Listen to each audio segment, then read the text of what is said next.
So, ito naman yung parameter. Sa parameter naman, itong given na to is 2 tail. Kaya magiging h sub o parameter 1 equals parameter 2. Ano lang din dito. H sub 1 parameter 1 not equal parameter 2. Tapos yung alpha natin is 0.05. Ito yun. Decrease of freedom. Yung row sa pagkuha ng decrease of freedom naman is row minus 1, column minus 1. Ito yung row 1. Pag ganun yung row 1, diba? Pag ganun, yung column, pag ganun. Kaya magiging, i-solve mo lang yan, magiging 1. Dito naman, hindi na tayo sa t-table gagamit. Chi-square na tayo titingin.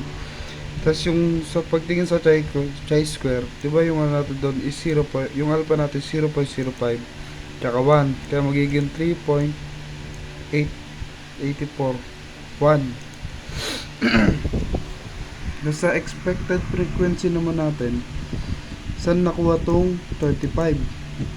Ito lang yan, 70 times 100 divided by 200. Check natin sa calcu ha. Okay, calcu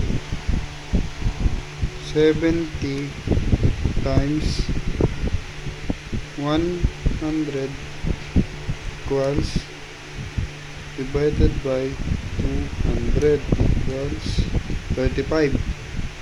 Diba? So, tama yun dito.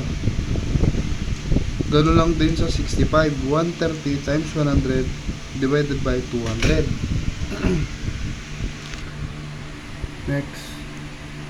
Ngayon, iti-table na natin siya. Yung X-squared test statistic.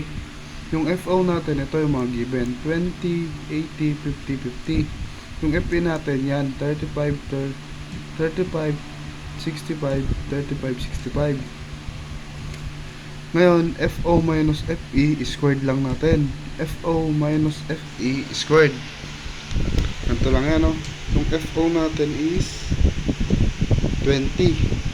20 minus 60 minus 35. Ay, 35 squared. Ay, mali. Hindi, mali. Ito.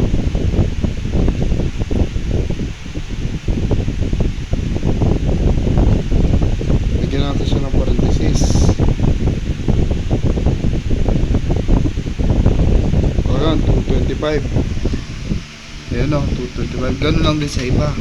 Ngayon, paano makuha itong 6.43? Yung 2.25 natin, divide lang natin sa FE. Ito. 225 divided by FE, 35. Oh. Ngayon magra-round up tayo, kaya magiging 6.43. Ayan yun. Then pag nakuha mo na lahat ng yun, pag-add mo lang, kaya makukuha mo is 19.78. Then yun, isa-sentences mo lang din yan. Sentences mo lang, the calculated value of the test statistic, ito yung test statistic natin, 19.7 is greater than the critical value at the 0.5 level at significant of 3.841, hence reject H sub O. Women are more likely to use the product than men. Kuha? So yun lang yung last topic.